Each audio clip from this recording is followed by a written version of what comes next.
Elle dit, la ministre, solidarité à plus grande échelle, réduction des frais administratifs. Ah bon? De quoi parle-t-on? Des affiliés?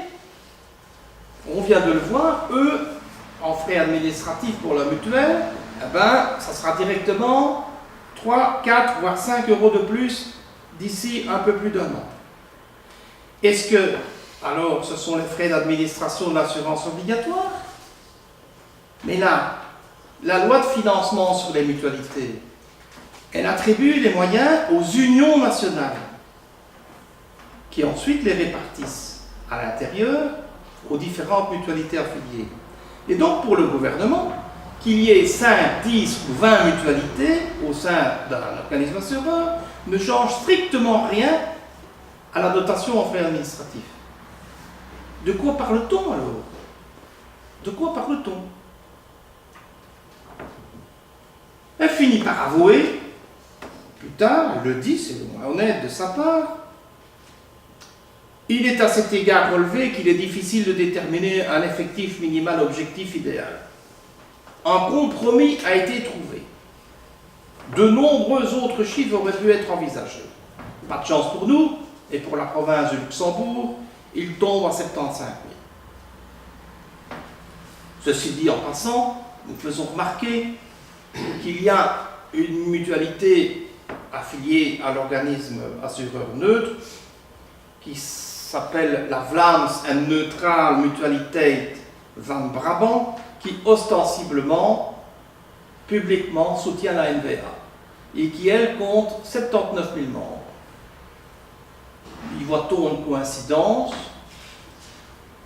Ça a été dit par certains. Elle avoue donc qu'aucun paramètre objectif, finalement, n'a pu être mis en évidence pour tomber sur ce nombre de 75 000 membres, et nous tenons quand même à le souligner, et ça sera évidemment souligné au Conseil d'État. Elle dit qu'en fait, ce nombre de 75 000 membres est le fruit d'un consensus entre toutes les parties signataires. Mais qui sont ces parties signataires? Ce sont les unions nationales, pas les mutualités. Et vous savez, par un dossier qui n'est pas si lointain, que les objectifs d'une union nationale et d'une mutualité peuvent être totalement divergents. Et de fait, il faut quand même se rendre compte que les unions nationales ont saisi là une énorme opportunité de pouvoir renforcer leur gouvernance et leur emprise sur les mutualités. Elles se frottent les mains, les unions nationales, n'est-ce pas? Elle continue dans son rapport au roi en disant que ce nombre de 75 000 finalement est de nature à réaliser les objectifs du pacte, en termes de solidarité, de professionnalisation, de gouvernance et de renforcement de la bonne gestion. Je pense avoir démontré dans les minutes qui précèdent que ces affirmations sont purement péremptoires et non démontrées. Et puis venons-en aux dérogations. Parce qu'elle dit au roi, elle ment au roi. Elle dit au roi, les critères d'octroi des dérogations qui sont repris dans l'arrêté royal ont été renforcés. Ah bon? Dans le texte et à la demande et au soutien de Louis Michel, rappelons-le, il était prévu que chaque union nationale pourrait avoir une mutualité dans chaque province. Nous avons 10 provinces, 5 ou 7 unions nationales, ça nous fait 50 à 70 possibilités de dérogation. Il n'y en a plus que 2.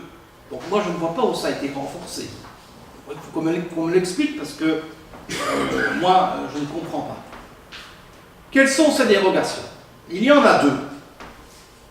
Littéra petit 1 et littéra petit 2. La première dit que pour les mutualités qui rassemblées, fusionnées tout ensemble dans une région, si tout ça ne fait pas 75 000, elles peuvent quand même rester. Donc je fais le rappel par rapport à son objectif de départ. Donc une mutualité fusionnée de moins de 75 000 pourrait subsister et fonctionner selon ces critères de manière non professionnelle et non solitaire. Bon. Quand on fait l'examen des chiffres, qu'est-ce que l'on constate? On constate que cette dérogation ne concerne que l'OA 400, c'est-à-dire l'OA des mutualités libérales.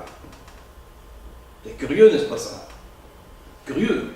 Voilà une dérogation qui est faite sur mesure pour les libéraux, de la même couleur politique que la ministre. Bon, j'y reviendrai, puisque notre collègue de la mutualité luxembourgeoise s'est exprimé dans la presse, et donc je ferai un commentaire additionnel ensuite.